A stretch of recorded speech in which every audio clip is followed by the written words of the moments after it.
வானதி நாளைக்கான ப்ரிடிக்ஷன் பார்த்துலாம். விஜய் காவேரிக்கு வர பிரச்சனைக்கு முடிவே இல்லையா சார்? இவங்க 2 பேரும் சேர்ந்துருக்கிற எபிசோட்ஸ் மட்டுமே பார்க்குறக்கு அவ்வளோ ஆசையாக இருக்குது. 2 பேரும் சேர்ந்துருக்கிற எபிசோட்ஸ் வந்து அவ்வளோ நல்லாயிருக்கு. ஸோ எப்போவுமே பிரச்சனை மட்டுமே காட்டுறதை விட்டுட்டு 2 பேரும் சேர்ந்து இருக்கிற மாதிரி அண்டு காவேரியோட ப்ரெக்னன்சி லைஃப்பை வந்துட்டு அவங்க என்ஜாய் பண்ணுற மாதிரி காமிச்சா விக்கா ஃபேன்ஸ்க்கு ரொம்பவே ட்ரீட்டபுளாக இருக்கும், ரொம்பவே சந்தோஷமாக இருக்கும்னு நினைக்கிற விக்கா ஃபேன்ஸ் கண்டிப்பாக நம்ம வீடியோக்கு ஒரு லைக் பண்ணிக்கோங்க. பசுபதி கொடைக்கானலில் இருக்க அவங்க வீட்டை வந்துட்டு தான் வீடுன்னு சொல்லிட்டு பெரிய பிரச்சனை பண்ணிகிட்டு இருக்கும்போது அந்த டைமில் பார்த்தீங்கன்னா காவேரி, குமரன், கங்கா, பாட்டி எல்லாருமே வந்துட்டு வேகமாக வந்துட்டு கொடைக்கானலுக்கு கேப் புக் பண்ணி கிளம்பிட்டு இருப்பாங்க. அந்த டைமில் பார்த்தீங்கன்னா கரெக்டாக குமரன் வந்து காவேரி கிட்டே கேட்பாரு, காவேரி நம்ம எதுக்கும் இந்த பிரச்சனையெல்லாம் விஜய்கிட்ட சொல்லிடலாம், ஏன்னா விஜய்கிட்ட சொல்லலைன்னா கண்டிப்பாக அவர் சங்கடப்படுவார். அதுபோக இந்த பசுபதி பார்த்து அலற ஒரே கேரக்டர் விஜய் மட்டும்தான். விஜய் வந்தார்னா கண்டிப்பாக அந்த பசுபதினால ஒன்றுமே பண்ண முடியாது. அவர் பேசுகிற பேச்சுக்கும் அவர்கிட்ட வாங்குற அடிக்குமே இந்த ஆள் பயந்துருவான். அதனால் நான் விஜய்க்கு எதுக்கும் கால் பண்ணி வர சொல்லவா அப்படின்ற மாதிரி கேட்க, அதெல்லாம் ஒன்றும் வேண்டாமாம்மா, நம்ம தேவைக்கு வந்துட்டு அவரை யூஸ் பண்ணிக்கிறது, தேவையில்லைங்கும் போது தூக்கி போடுறது, எப்போ பார்த்தாலும் நம்ம அதை தான் பண்ணிகிட்ருக்கோம். எனக்கே மனசுக்குள்ளே ஒரு மாதிரி கேவலமான குற்ற உணர்ச்சியாக இருக்குது. நம்மளுக்கு ஏன் அவர் ஹெல்ப் பண்ணணும்? நான் தான் அவரை வேண்டான்னு சொல்லிட்டேன்ல, எதுவுமே நம்மளுக்குள்ளே வேண்டான்னு சொல்லி தானே வந்துட்டு நான் வேணான்னு சொல்லிட்டு நான் பாட்டுக்கு கம்மன் இருந்தேன். அவங்க சித்தி ஒரு பக்கம், அவங்க பாட்டி ஒரு பக்கம் இந்த விஷயம் தெரிஞ்சதுன்னா கண்டிப்பாக பிரச்சனை தான் பண்ணுவாங்க. ஏன்னா பசுபதி மூலயமா வர எல்லா பிரச்சனையும் நம்ம அவர் தலையில் கட்டவே கூடாது. நம்ம பிரச்சனையை நம்ம தான் சால்வ் பண்ணிக்கணும். இதெல்லாம் வந்துட்டு அவங்களுக்கு தெரிய வர கண்டிப்பாக என்னை பார்த்து திரும்பவும் கேள்வி கேட்பாங்க. இதுக்காக தான் சொன்னேன், நீயும் என் பேரனும் வந்துட்டு கண்டிப்பாக சேர்ந்து வாழக்கூடாது. இவ்வளோ பிரச்சனையெல்லாம் உங்களுக்குள்ளே வருங்கிறதுக்காக தான் அவங்க 2 பேர்த்தையும் பிரிஞ்சிருக்க சொன்னேன்.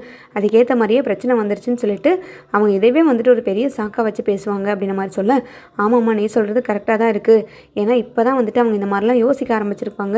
கரெக்டாக இந்த தடவை அடுத்த பிரச்சனை வந்துருச்சு, வாங்க விஜய்னு சொல்லி கூப்பிட்டா கண்டிப்பாக அது அவங்களுக்கு வருத்தமாக தான் இருக்கும். அதே சமயத்தில் அவங்க இதை பெருசாக பேசுறதுக்கும் வாய்ப்பு இருக்குது அப்படின்ற மாதிரி சொல்லிட்டு குமரன் அமைதியாக இருப்பார். இருந்தாலும் நம்ம யோசிக்கிற மாதிரி விஜய் கண்டிப்பாக 100க்கு 100% யோசிக்கவே மாட்டார். காவேரி ஏன் என்கிட்ட சொல்லலை? காவேரிக்கு பிரச்சனை வந்துச்சுன்னா அதை நான் தான் சால்வ் பண்ணணும். காவேரி வேறு நான் வேறு கிடையாது.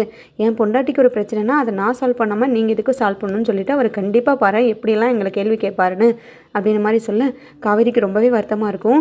இப்படி ஒரு புருஷன் எனக்கு ஸ்ட்ரென்த்தாகவும் சப்போர்ட்டிவாகவும் கடவுள் அமைச்சு கொடுத்துருக்காரு. பட் அவர் கூட சேர்ந்து வாழவும் முடியல, அவர் வந்துட்டு என் கூட இருக்கவும் முடியல.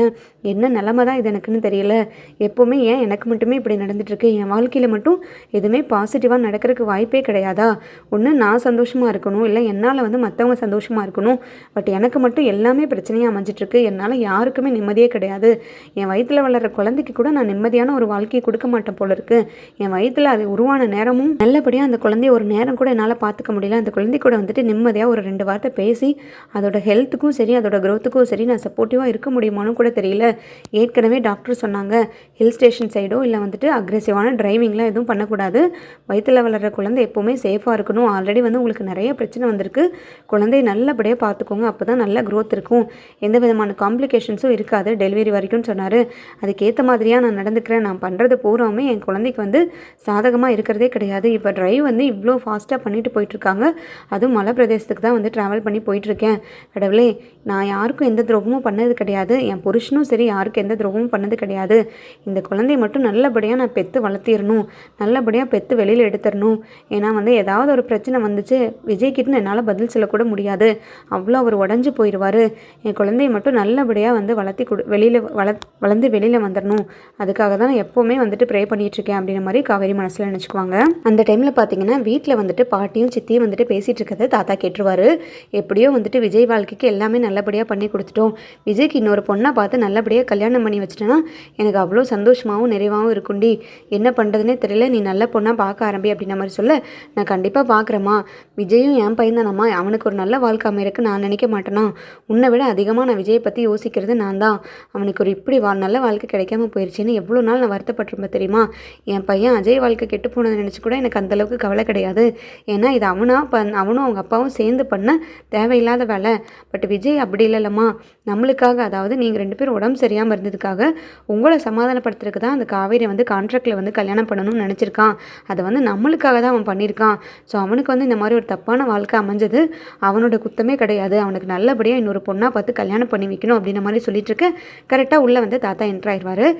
2 பேரும் என்ன பேசிகிட்டு இருக்கீங்க? விஜய்க்கு வந்து வேற ஒரு கல்யாணம் பண்ணணும், நல்லபடியாக பொண்ணை பார்க்கணும்னு சொல்லிட்டு இருக்கீங்க. உங்கள் 2 பேத்துக்கு என்ன அறிவு இல்லாமல் போயிடுச்சா, அறிவு கிட்ட போயிடுச்சா? நீயும் ஏண்டி அவள் கூட சேர்ந்து பேசிகிட்டு இருக்க அப்படின்ற மாதிரி பாட்டிக்கிட்ட தாத்தா கேட்க, ஆமாங்க இதில் என்ன தப்பு இருக்குது? விஜய் என்ன ஃபஸ்ட்டு கல்யாணம் பண்ணி சந்தோஷமாக வந்துட்டு 100 வருஷம் இல்லை 10 வருஷம் குடும்பம் நடத்திட்டானா, இல்லை குழந்தை குட்டி தான் பெற்றுட்டானா? நீங்கள் என்னமோ ஈஸியாக பேசிகிட்டு இருக்கீங்க. அவளை கல்யாணம் பண்ணி வந்தானே, கொடைக்கானல்லேருந்து எங்கேயோ இருந்து ஒரு பக்கம் வந்தா ஒருத்தி, என் பேரனோட வாழ்க்கையை கெடுக்கிறதுக்குனே வந்து 1 வருஷம் 2 வருஷம் கிட்ட அவனை ஆட்டி படைச்சிட்டா. இப்போ அவன் நிம்மதி இல்லாமல் சுற்றிட்டு இருக்கான். இன்னொருத்தி அவன் லைஃப்பில் வந்தால் மட்டும்தான் அவன் பழசெல்லாம் மறந்து அவன் சந்தோஷமாக இருக்க முடியும் அப்படின்ன மாதிரி சொல்ல, ஓ விஜய் வந்துட்டு காவேரியை விட்டுட்டு இன்னொரு கல்யாணம் பண்ணி அந்த பொண்ணு கூட அவன் சந்தோஷமாக இருந்துடுவான்னு உங்களுக்கு நினப்பு இருக்கா? அப்படி அவன் வேற ஒரு பொண்ணை தேடி போகிற மாதிரி இருந்தால் அவன் முன்னாடி காதலிச்ச வெண்ணிலாவே அவன் முன்னாடி வந்து நீ தான் எனக்கு வேணும் அப்படின்னு சொல்லி வெண்ணிலா அந்தளவுக்கு பிரச்சனை பண்ணும்போதே காவேரி விட்டுட்டு வெண்ணிலாவை கல்யாணம் பண்ணுறதுக்கு அவனுக்கு 1 செகண்ட் ஆயிருந்திருக்காது. பட் அதையெல்லாம் வேண்டாம், காவேரி தான் எனக்கு வேணும்னா காவேரி முழு மூச்சாக வந்துட்டு விஜயோட வாழ்க்கையிலையும் அவன் மனசுலேயே வந்துட்டு ஆழமாக வந்துட்டு காவேரி பதிஞ்சிட்டா. இதுக்கு மேலே வந்துட்டு விஜய் காவேரியை பிரிக்கிறதுக்கு நீ இல்லை அந்த கடவுளே வந்தாலும் முடியாது. என் பேரனை பற்றி எனக்கு நல்லாவே தெரியும். அவன் ஒன்று முடிவு பண்ணிட்டான், ஒரு விஷயத்து மேலே ஆழமாக ஆசைப்பட்டுட்டான்னா அதை அடைஞ்சே தருவான். அது வந்து ஈஸியாக வந்துட்டு விஜய் எதுக்கும் ஆசைப்பட்டுற மாட்டான். அவன் ஆசைப்பட்ட ஒன்று கரெக்டாக இருக்கும். அது அப்படி தான் அவனுக்கு கடவுளே பார்த்து அமைச்சு கொடுப்பாரு. அதனால் நீங்கள் காவேரிக்கும் விஜய்க்கும் பிரச்சனை உண்டு பண்ணுறதை நினைக்காம அவங்க 2 பேரையும் சேர்த்து வச்சு சந்தோஷமாக இருக்க உண்டான வழியை மட்டும் பாருங்கள். ஆமாம் இவ்வளோலாம் நீங்கள் யோசிக்கிறீங்களே, திடீர்னு காவேரிக்கிட்டையும் காவேரி குடும்பத்துக்கிட்டையும் இவ்வளோ மாற்றம் இருக்குது, அதுக்கு நீ தானே காரணம், உண்மையை சொல்லு அப்படின்ற மாதிரி கேட்க, ஆமாங்க நாங்கள் தான் போய் காவேரி வீட்டில் சொல்லிட்டு வந்தோம் அவங்க அம்மா கிட்ட, இனிமேல் வந்து விஜய்க்கும் காவேரிக்கும் ஒத்து வராது, நீங்களே பார்த்து பிரிஞ்சு விலகி போயிருங்க. இதுக்கு மேலே உங்கள் பொண்ணை வந்து என் பேரனோட வாழ்க்கையில் வந்துட்டு வெளியில் போக சொல்லிடுங்க, உள்ளே வரவே கூடாது, எங்கள் வீட்டு பக்கமும் வரவே கூடாதுன்னு நான் தான் அவங்க அம்மாட்ட படுற மாதிரி சொல்லிட்டு வந்தேன் அப்படின்ற மாதிரி சொல்ல, உனக்கு சுத்தமாக அறிவு இல்லாமல் போயிடுச்சு. இது மட்டும் விஜய்க்கு தெரிஞ்சது உன்னை வெறுக்கவே செஞ்சிருவாங்க. இவளை கடைசி காலத்தில் வாயை மூடிட்டு அமைதியாக இல்லாமல் பேரனோட எரிச்சலையும் வெறுப்பையும் வந்து வாங்கிக்காத. ஏமா அவங்களுக்கு தான் வயசாயிடுச்சு, நீ கொஞ்சம் கூட சொல்ல மாட்டியா? விஜய் பற்றி உனக்கு தெரியாதா? அவனை நீ தானே வளர்த்திருக்க.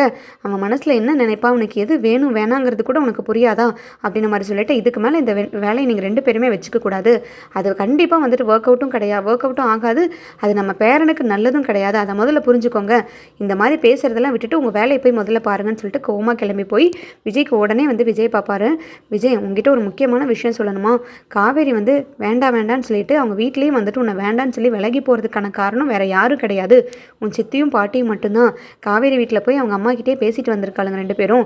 அதாவது விஜயும் வந்து காவேரியும் இனிமேல் சேரவே கூடாது, பசுபதியால் வர பிரச்சனை எல்லாமே வந்து என் பேரனுக்கு வரும், அதனால் உங்கள் பொண்ணை வந்துட்டு பிரிச்சிருங்க, பொண்ணை பிரித்து உங்கள் கூடயே வச்சுக்கோங்க, இதுக்கு மேலே வந்துட்டு விஜய் வாழ்க்கையில் அவள் தொந்தரவு பண்ணவே கூடாது, வரவே கூடாதுன்னு சொல்லி பாட்டியும் சித்தியும் பேசியிருக்கனால தான் காவேரிக்கிட்டையும் காவேரி அம்மாக்கிட்டையும் இந்த அளவுக்கு மாற்றம் இருந்திருக்கு.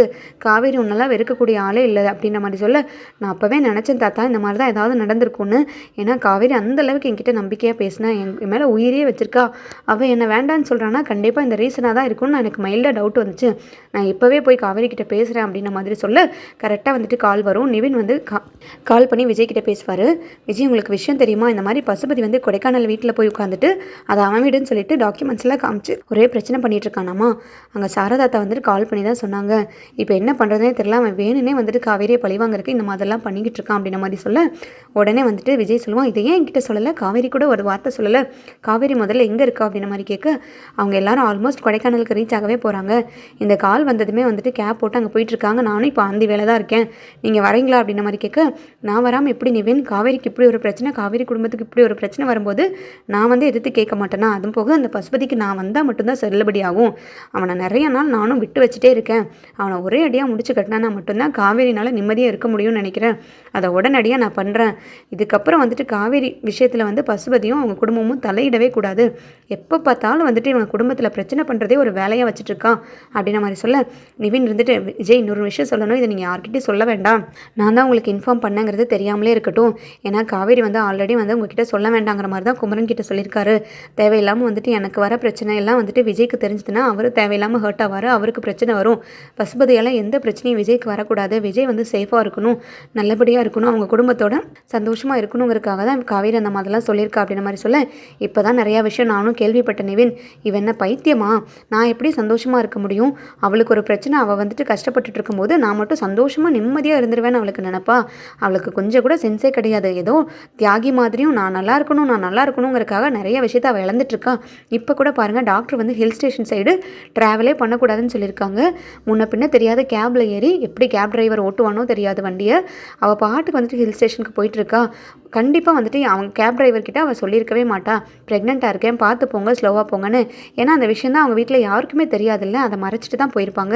கேப் டிரைவருக்கு எப்படி தெரியும் அவள் ப்ரெக்னெண்ட்டாக இருக்கா, மெதுவாக போகணும், ஸ்பீட் பிரேக்கரில் குண்டு குழியுமா இருக்கும், அதெல்லாம் பார்த்து போகணுங்கிறது டிரைவருக்கும் கண்டிப்பாக தெரியாதுல்ல.